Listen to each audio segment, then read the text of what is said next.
children teach us how to be playful, and they teach us how to be much more present. And just as you're interacting with a child, you get in touch with a really different side of yourself.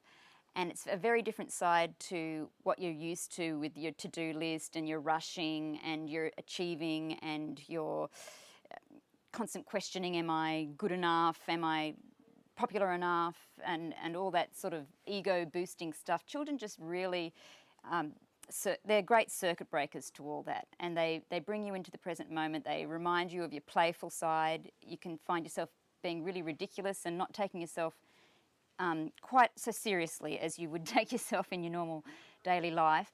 They hold up a mirror to you and teach you so much about yourself.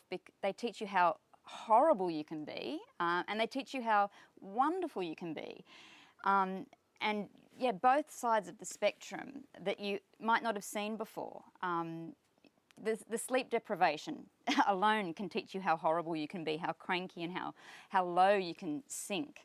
And your love for them can teach you how great you can be, because if you can spread some of that love to a few more people, then you can become a really compassionate and helpful person.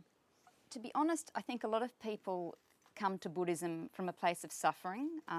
You have to be seeking. I think if you're at a stage of life where you're just going from party to party and everything's great and you're not really being challenged, why would you turn to a guy whose first noble truth is there is suffering?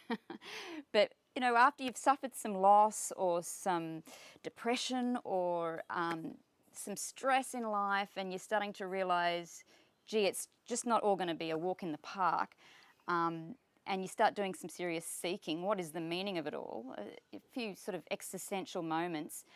I think that's how most people end up coming into Buddhism, and that's why a lot of people get into it through motherhood, actually, because, as I mentioned, the sleep deprivation alone is a little taste of suffering, and the Buddha teaches suffering and the end of suffering, to use his own words. That's a quote from the Buddha. I teach suffering and the end of suffering. So